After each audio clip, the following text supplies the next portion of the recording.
Comment tu trouves que quelqu'un qui est bizarre est bien? Tes émotions sont corrompues. Et ça va jusque dans les songes. Tu es même capable d'avoir des révélations, des songes. Tu es capable d'avoir des révélations. Tu fais des rêves sincères. Sauf que dans le rêve, tu es trompé. Parce qu'à l'intérieur de toi, tu as hébergé un esprit de mensonge. Donc, tu as des visions, tu as des songes, tu as des prophéties. Mais tout est faux. Donc, dès lors que tu as menti, tu n'as pas avoué. Tais-toi. Ne dis pas Dieu m'a dit. Il ne t'a rien dit. Il y a un esprit qui t'a dit. Tu as entendu une voix. Ce n'est pas Dieu. Ce ne peut pas être Dieu. Voilà pourquoi tes témoignages, tes prophéties ne sont pas recevables tant que tu mens. Bonjour et bienvenue dans cette nouvelle vidéo avec l'apôtre Ivan Castanou. Bienvenue dans Révélation TV. Dans cette vidéo, l'apôtre nous montre comment échapper au piège de l'ennemi. Alors, parfois, ce que l'ennemi fait, c'est de corrompre ton âme, c'est de t'amener à te déformer afin de pouvoir t'encercler et de te détruire. Comment donc échapper à ces ruses de l'ennemi? Comment faire pour pouvoir discerner la lumière qui vient de l'ennemi? Recevons plus de lumière dans cette vidéo avec le pasteur. Bon visionnage. Shalom.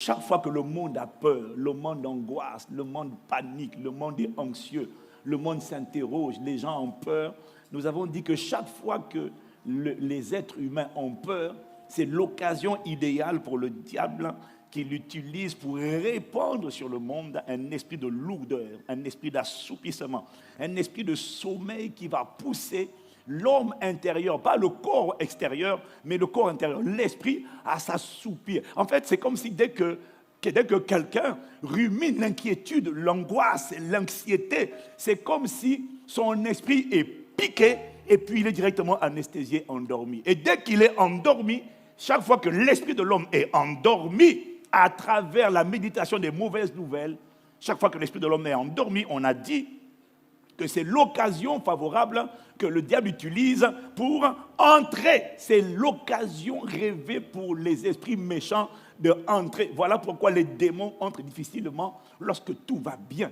Ils rentrent lorsque... Ce n'est pas que tout va mal, c'est juste que tu es saturé de mauvaises nouvelles, tu cogites, tu médites les mauvaises nouvelles, et c'est une porte d'entrée pour l'esprit de lourdeur et l'esprit d'assoupissement. Et donc, dès que l'esprit de lourdeur, l'esprit d'assoupissement entre, qu'est-ce qu'il fait? Il t'endort. Et dès que ton esprit est endormi, d'autres esprits rentrent. Est-ce que quelqu'un me suit? C'est comme ça qu'il opère pour tous les êtres humains. Et ce qui est terrible, c'est de réaliser que même un chrétien mature, qui n'a pas surveillé son cœur, et qui lui aussi, parce que le monde panique, le monde s'angoisse, le monde s'inquiète, lui aussi commence à méditer l'actualité, réfléchir, méditer, oh mon Dieu, il ne fait qu'écouter ça. Lui aussi, quelle que soit la force qu'il avait avant, il sera piqué et anesthésié spirituellement. Et dès qu'il est anesthésié spirituellement, il y a des démons, les esprits qui étaient sortis de lui, mais qui n'étaient pas partis parce qu'ils rôdaient. Dès que tu t'assoupis, ce qui était sorti revient, et il ne revient pas seulement seul, il revient à la charge avec 7 autres esprits plus méchants que lui pour chaque esprit chassé. S'il y en avait 2, ils reviennent à 14, ça veut dire qu'ils sont maintenant 16. Tu comprends que c'est facile de multiplier le nombre, hein? Ça ne t'arrivera plus au nom de Jésus. Alors, tu ne l'as pas dit Amen? Si tu es là, tu dis Amen encore. Alors nous avons dit que c'est pour ça que lorsque le monde va mal, lorsque les gens sont inquiets, toi, Dieu te dit, ne t'inquiète pas. C'est un commandement. Tu as interdiction de t'inquiéter. C'est un péché. Tu as interdiction de t'inquiéter, de t'angoisser. Alors, quand les gens sont inquiets, quand le monde est inquiet, ce n'est pas pour toi le temps de te shooter aux antidépresseurs. Non, on a dit que la solution de Dieu, c'est quoi? Monte sur la montagne. Va plus haut. Quitte la sphère de la terre. Va dans les hauteurs. Dieu habite dans les hauteurs. À la rencontre de Dieu et à l'écoute de la voix de Dieu. Parce que la voix de Dieu est ce que tu as besoin d'entendre. Arrête d'écouter les mauvaises nouvelles. Va dans le lieu secret. Prends de la hauteur spirituelle afin de rencontrer Dieu et afin d'entendre ce que l'Esprit dit. Parce que l'Esprit parle toujours. Tu n'as pas entendu, tu n'as pas dit Amen. L'Esprit parle toujours. Quand tu n'entends pas l'Esprit, c'est parce que tu n'es pas connecté. Alors, Va sur Saint-Esprit FM. Arrête d'écouter tous les radios là. L'inflation, le chômage, la guerre, la violence, le terrorisme, la guerre en Ukraine, et tout ça. Oh là là, connecte-toi à l'esprit parce que l'esprit a toujours quelque chose à dire. Et Dieu n'est pas perturbé par tout ce qui perturbe le monde. Dieu a un agenda et cet agenda est en train d'aller vers son accomplissement. Oh, quelqu'un dit Amen. J'ai fait l'expérience, j'ai découvert que même quand le monde dit crise, il y a toujours des gens qui bénéficient des crises. Tu en feras partie désormais. Quand le monde dit crise économique, il y a toujours des gens qui sont en train de s'enrichir sur le dos des autres. On l'a vu pendant le Covid. Certains pardon. Certains métiers se sont enrichis comme pas possible pendant le Covid. Désormais, toi et moi, nous allons connaître un niveau de richesse sans précédent, quel que soit le niveau de crise et quel que soit le pays. Dans tous les pays du monde, il y a toujours des gens qui se frottent les mains. Mais toi et moi, on ne va pas se frotter les mains de la crise. On va simplement ouvrir les mains pour recevoir et distribuer. Au nom de Jésus. Si tu dis Amen comme le tonnerre, ça va t'arriver. Quelqu'un dit encore Amen. Donc on a dit, il faut monter sur la montagne pour entendre ce que Dieu dit.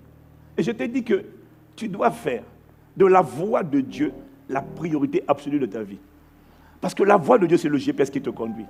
Sans la voix de Dieu, je t'ai dit que sans la voix de Dieu, c'est la source de la foi. C'est ce qui nourrit ton esprit, c'est ce qui restaure ton âme, c'est ce qui te donne la direction, c'est ce qui te donne l'inspiration. Dans les temps de crise, tu as juste besoin d'entendre ce que Dieu dit. Et moi, je suis tellement émerveillé, reconnaissant. En tout cas, depuis les dernières 48 heures, le nombre de choses que j'entends, je dis, hein? J'ai commencé à parler au conseil, ils me disent, mais pasteur, mais ce que tu dis, c'est révolutionnaire. J'ai dit, même moi-même, je suis choqué. C'est dans les temps, là, quand je suis monté à la montagne, pas physiquement, hein, mon esprit a pris de la hauteur. Il m'a parlé. Et parmi les choses qu'il m'a dites, que j'ai partagées au conseil des ministres de l'Église, c'est que, en fait, non, mais Dieu est trop fort. Dieu, non, je ne vais pas dire. Je vais dire ça. Jeune prodige, je veux parler de ça. Ouais. Je garde ça pour les jeunes prodiges. Toi, tu es trop cocoba.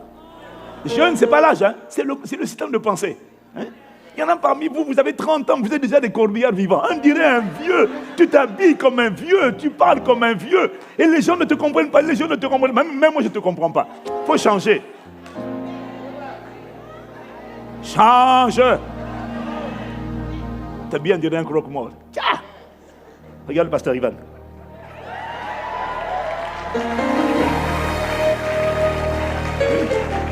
Il y en a, vous mettez encore les soutanes noires. Chaka palatos.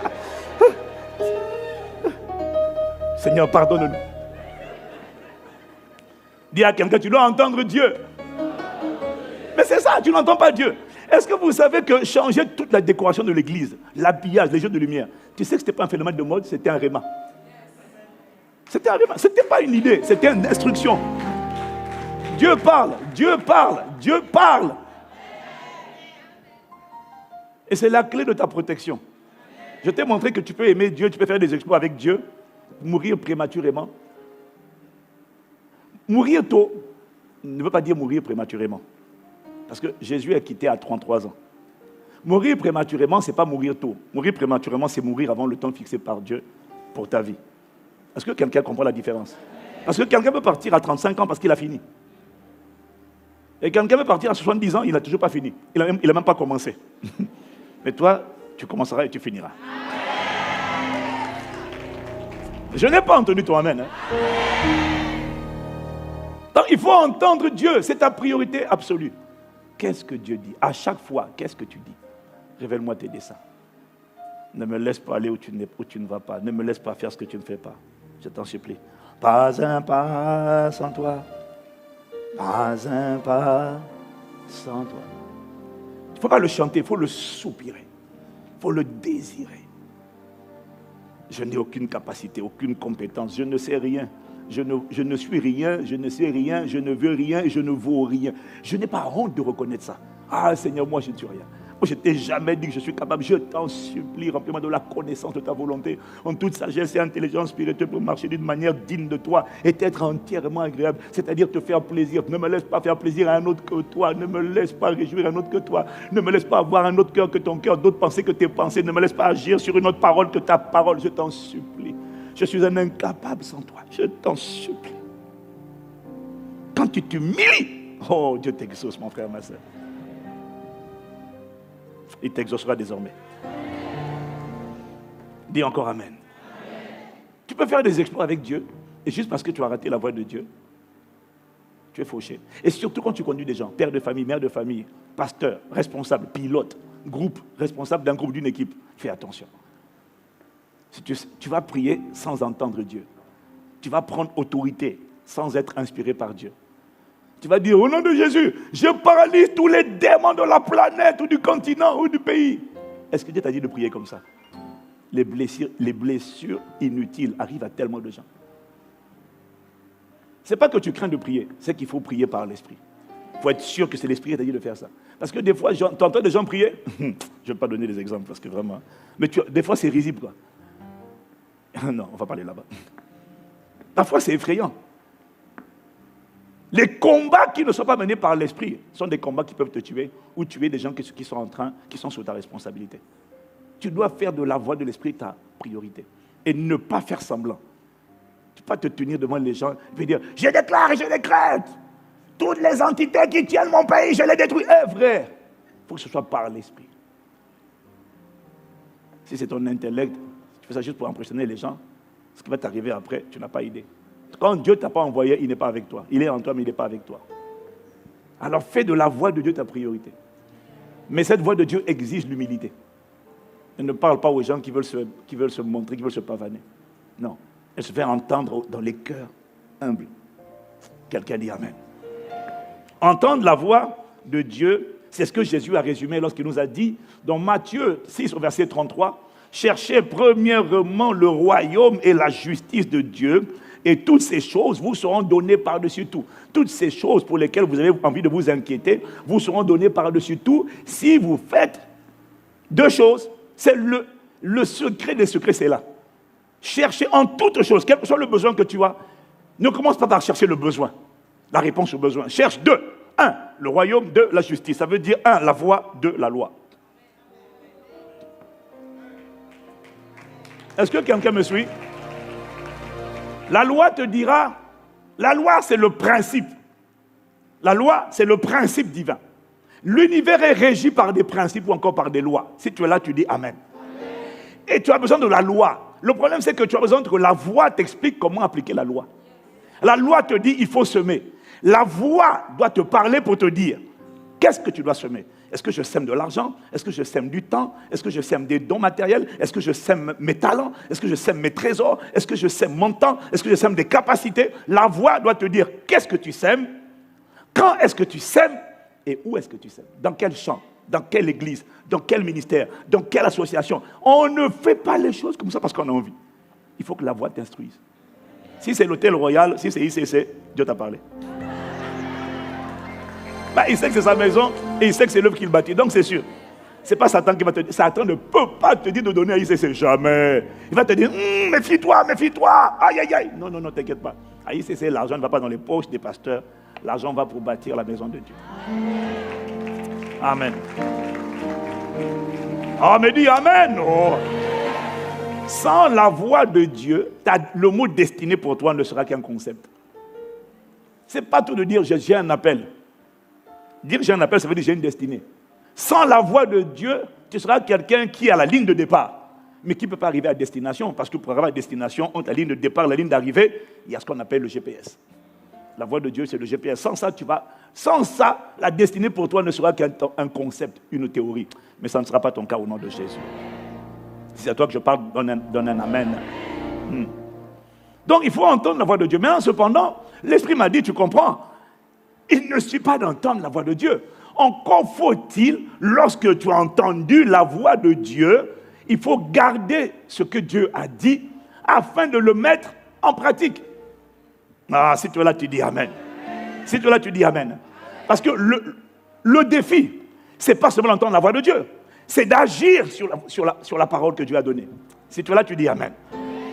C'est pas tout d'entendre, il faut agir. Parce que le fruit est visible pas parce que tu as entendu.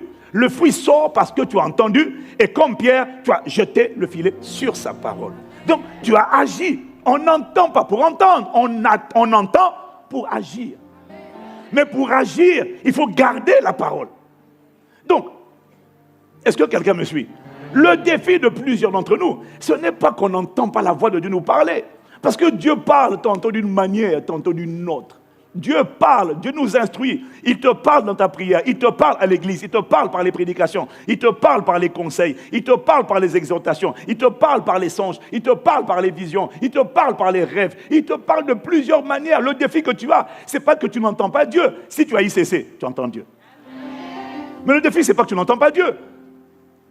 Le défi, ce n'est pas ça. Le défi, c'est qu'il faut être capable d'entendre et de pratiquer. Mais pour pratiquer, encore faut-il que tu gardes la parole dans ton cœur. Parce que si tu ne la gardes pas, tu ne peux pas la pratiquer. Est-ce que quelqu'un me suit? Est-ce que quelqu'un me suit? La parole, c'est la semence. La voix de Dieu, c'est une pensée que tu entends. C'est une semence. Mais il faut la mettre en pratique. Et ce n'est pas possible. Tu ne peux pas pratiquer une parole que tu n'as pas gardée. Quand Dieu parle, il faut d'abord la garder. C'est pour ça que le psalmiste dit « Je serre ta parole dans mon cœur afin de ne pas pécher contre toi. » Tu dois d'abord la serrer. Parce qu'une parole que Dieu a donnée et qui n'a pas été serrée, c'est une parole qui a voyagé. Est-ce que quelqu'un me suit? Regarde, parfois tu es en train de prier et puis tu reçois des révélations. Tu reçois des inspirations. Tu as remarqué une chose, qui a déjà reçu des idées divines? Pas charnelles, divines. Genre, obéir. Si c'est divin, ça veut dire qu'il va te pousser à obéir à une instruction. Et puis parfois même, tu as des révélations, tu as des secrets. Ça nous est tous arrivé d'avoir une idée. Qui a déjà eu une idée? Est-ce que tu as remarqué que parfois les idées, ça passe comme ça et ça ne revient pas? Qui a déjà constaté qu'il a eu une idée puis après il a oublié? Est-ce que tu peux agir sur une idée que tu as oubliée? Il faut la garder. C'est pour ça que moi, des fois, j'ai toujours mon dictaphone sur mon téléphone. Dès que Dieu parle, je prends mon dictaphone.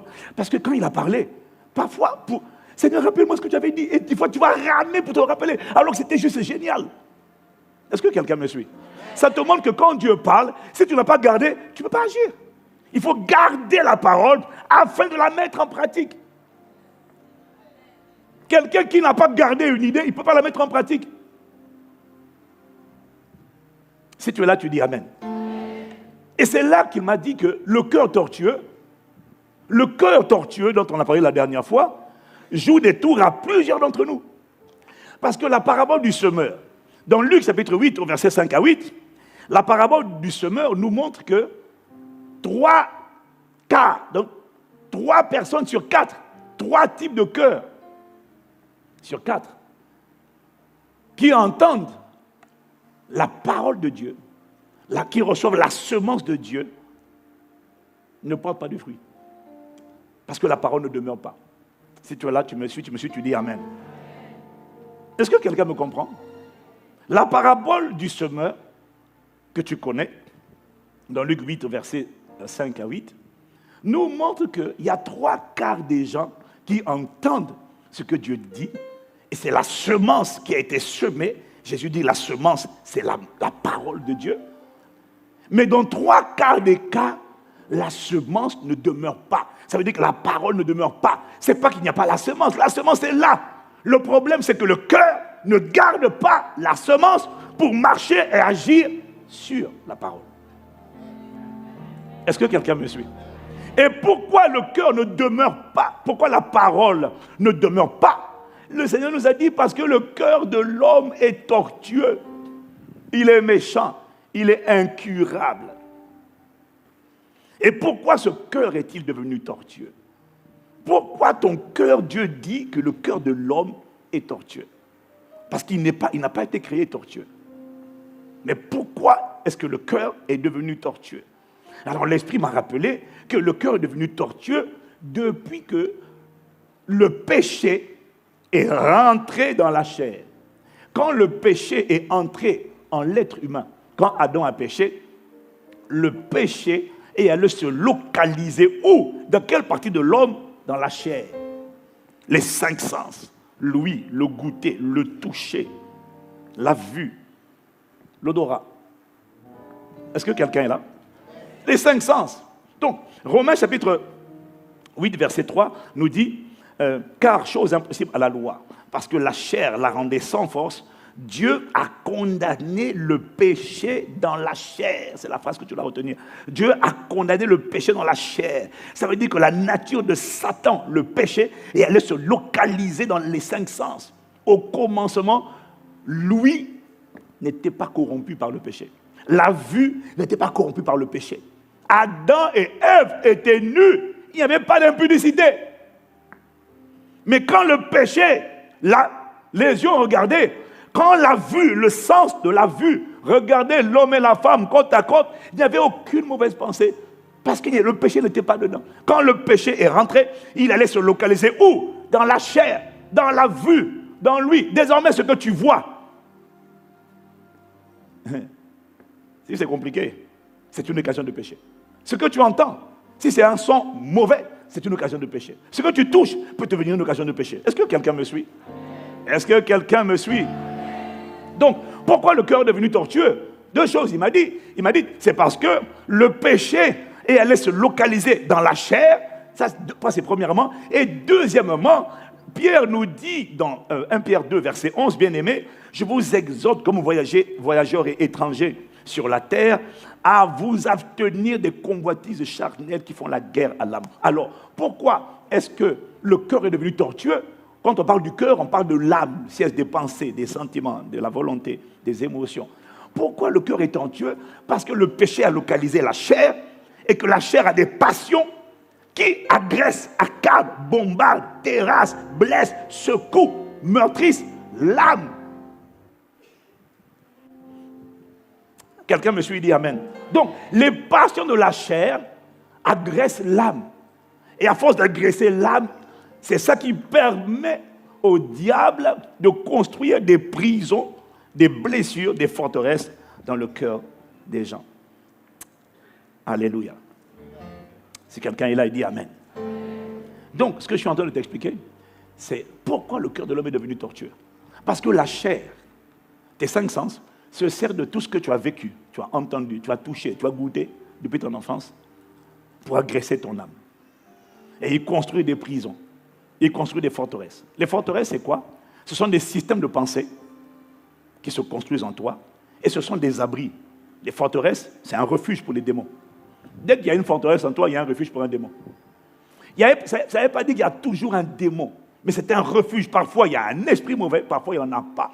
Mais c'est une prison qui lui permet de te contrôler. Toi, il ne te contrôlera plus jamais. Est-ce que quelqu'un me suit? Bon, est-ce que tu sais, par exemple, c'est très subtil. Proverbe 28, verset 13 dit quoi? Il dit, celui qui cache ses transgressions ne prospère pas. Mais celui qui les avoue et les délaisse obtient miséricorde. Si tu es là, tu dis Amen. Est-ce que tu sais que c'est subtil, hein?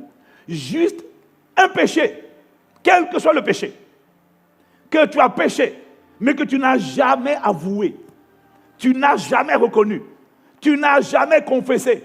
Il ne faut pas qu'on sache. Si c'est un péché en pensée, ce n'est pas grave. Ça, il suffit simplement de demander pardon à Dieu. Mais si c'est un péché que tu as posé des actes, tu as mal parlé, tu as fait ci, tu as fait ça, tu as couché, tu as volé, un péché commis en action qui n'a jamais été vomi, confessé, est un péché que tu as caché. Chaque péché que tu caches révèle l'esprit qui est derrière le péché que toi tu caches, que toi tu abrites, que toi tu lui donnes un droit d'asile. Tu ne peux pas chasser un démon tant que tu n'as pas confessé son péché.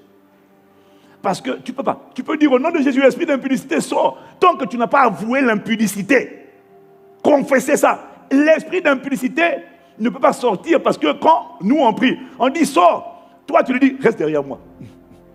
Parce que tant que tu n'as pas avoué le péché, tu l'as caché, tu l'as abrité. Donc nous on prend autorité, mais c'est toi qui l'empêches de sortir. Ce n'est pas qu'il manque la puissance, c'est qu'il manque la confession.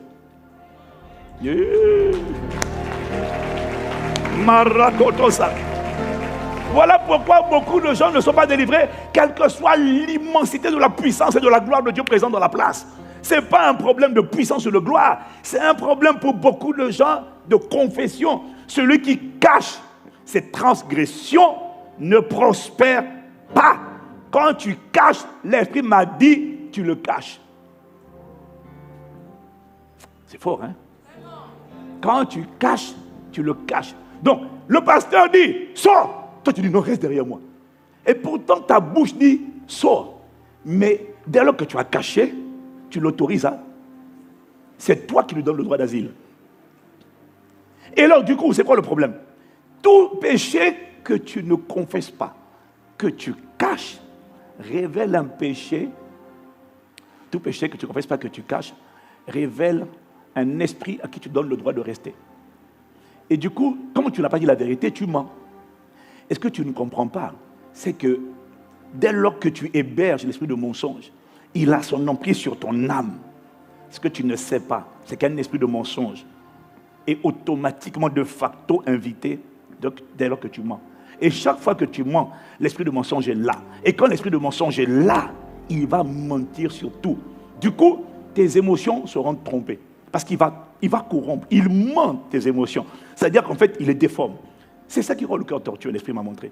Il déforme tes émotions, il déforme tes sentiments, il corrompt tes pensées, il corrompt ton analyse, il corrompt ton jugement. Ce qui est tordu, tu dis c'est ça. Le boulot est bizarre, tu dis oh non, il est bien. Comment tu trouves que quelqu'un qui est bizarre est bien? Tes émotions sont corrompues. Et ça va jusque dans les songes.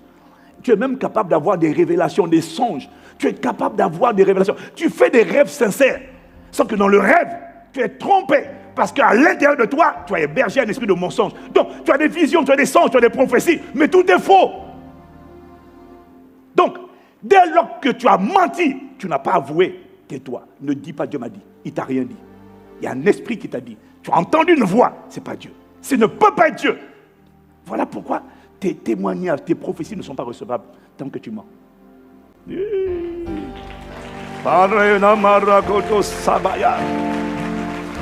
Si il est en train de te parler, alors acclame mieux que ça. Acclame mieux que ça. Acclame mieux que ça. C'est subtil. Le Seigneur me montre, le Seigneur me parle. Oui, tu entends des voix et tu es sincère. Oui, tu vois des choses, mais ce n'est pas Dieu.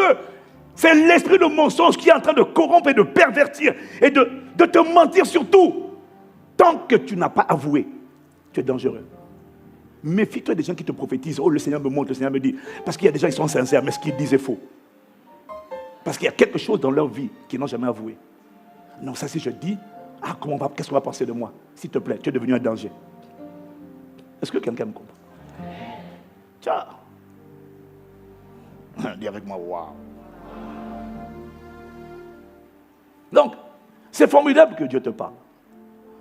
Mais l'Esprit m'a dit, encore faut-il pouvoir garder d'abord la parole de Dieu afin d'agir sur la parole.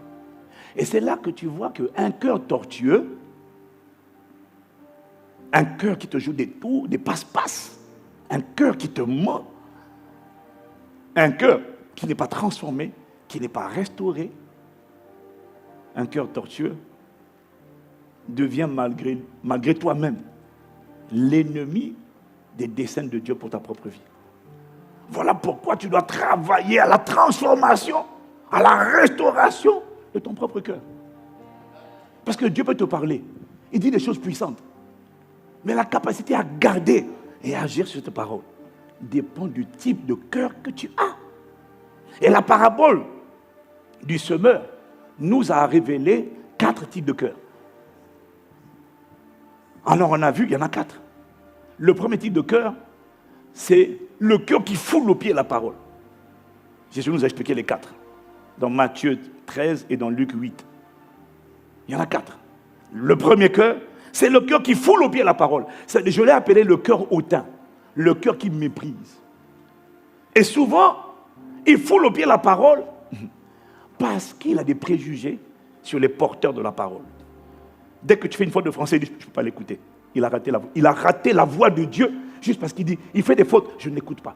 Il a un accent, je ne l'écoute pas. Il n'a pas la couleur qu'il me faut, je ne l'écoute pas. Tu vas rester malade alors que Dieu a envoyé la parole pour te guérir juste parce que tu as des préjugés concernant le messager qui transporte la parole. Ça, c'est un cœur arrogant, c'est un cœur hautain, c'est un cœur imbu, c'est un cœur enflé. C'est le cœur qui foule aux pieds la parole. Souvent, c'est à cause de ses préjugés. Est-ce que quelqu'un est là? Le deuxième type de cœur que le Seigneur nous a montré dans la parabole du semeur, pendant que je parle, vous pouvez le mettre à l'écran. Luc chapitre 8, verset 5 jusqu'au verset 8. Le deuxième type de cœur, c'est celui que Matthieu appelle pierreux ou Luc appelle le cœur rocailleux. Alors il nous parle de celui qui reçoit la parole, il la reçoit avec joie, il est enthousiaste, il chante toute louange à notre Dieu. Mais dès qu'il survient une persécution ou une épreuve à cause de la parole, pouf, il s'effondre. Oh non, moi je ne sais pas qu'être chrétien c'était comme ça. Moi je ne m'attendais pas aux épreuves, je ne m'attendais pas à la persécution, je ne m'attendais pas au pot de banane, je ne m'attendais pas à ce qu'on me critique comme ça, je ne m'attendais pas à perdre ma famille, je ne m'attendais pas à ce que les gens me lâchent, je ne m'attendais pas à ce que mes anciens copains m'abandonnent, que mes potes de classe me disent non, tu exagères, on ne veut pas de toi, tu es devenu extrémiste. Je ne m'attendais pas à ce qu'on me rejette à cause de ma foi. Alors tu as ces personnes-là, dès que survient la persécution ou les épreuves à cause de la parole, il dit non, mais moi je m'attendais à ce que la vie chrétienne ressemble à un long fleuve tranquille, qu'il n'y ait pas de persécution, pas d'attaque, pas de diable, pas de sorcellerie. Dès lors qu'il y a ces choses-là, c'est trop dur. Ça, c'est le cœur pierreux ou encore rocailleux. Et puis le Seigneur nous donne, il nous explique qu'il y a le troisième type de cœur, qui est le cœur épineux. C'est celui qui reçoit la parole au milieu des épines. Alors lui, il reçoit la parole. Le problème, c'est que pendant que la parole grandit en lui, les épines aussi grandissent et viennent étouffer la parole. Donc, ce n'est pas que la parole ne grandit pas. C'est que pendant que la parole est envoyée, il y a aussi les soucis du siècle présent. Il y a la convoitise des richesses. Ah, quand le mariage, ah, quand la richesse, et Seigneur, ah, quand... Oh Jésus, ah quand le travail, le mariage, la belle richesse, ah, la bénédiction, j'en ai marre d'attendre. Ah quand, oh, dépêche-toi, l'horloge biologique tourne, ah quand, vite.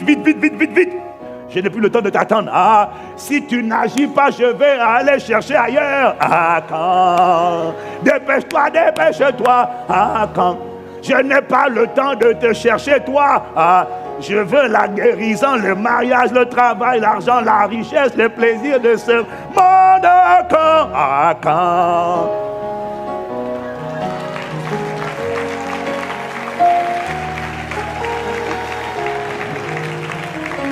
Donc tu découvres qu'on peut avoir l'air prophétique dans l'adoration charnelle. Hein? Ah quand. Mais les choses que tu dis là, tu as bien commencé avec les bonnes mélodies. L'esprit dit, mais le contenu n'est pas bon, le contenu est charnel. Le contenu, c'est l'exaltation de soi, c'est la quête des choses de ce monde. Ça, c'est le cœur épineux. Donc, la parole grandit, mais en même temps, les soucis, les inquiétudes. Je dois me marier, je dois trouver le travail, pasteur, je n'ai pas le temps. Je n'ai pas le temps pour servir. Ah non, j'aime beaucoup l'église, mais je n'ai pas le temps, pasteur, je dois chercher l'argent, Et la Bible dit, il en donne autant à ses bien-aimés pendant leur sommeil. Toi, tu vas galérer. Et pendant que nous, on est en train de dormir, on reçoit des idées, des inspirations, la sagesse, la créativité, l'inspiration, les faveurs, les connexions. Et demain, tu vas être choqué de voir comment, pas moi, hein, plusieurs AICC seront beaucoup plus riches que toi, qui a cherché l'argent. Eux, ils ont cherché le Dieu qui enrichit. Ah. Est-ce qu'il y a quelqu'un qui a dit Amen ici? Oh! Est-ce que je suis en train de parler aux bonnes personnes? Aïe. Marata sheke parato shakapada e katobalina marinari aka.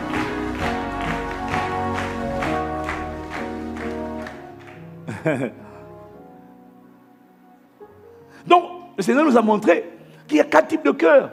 Mais le 4e type de cœur, c'est le seul bon type de cœur.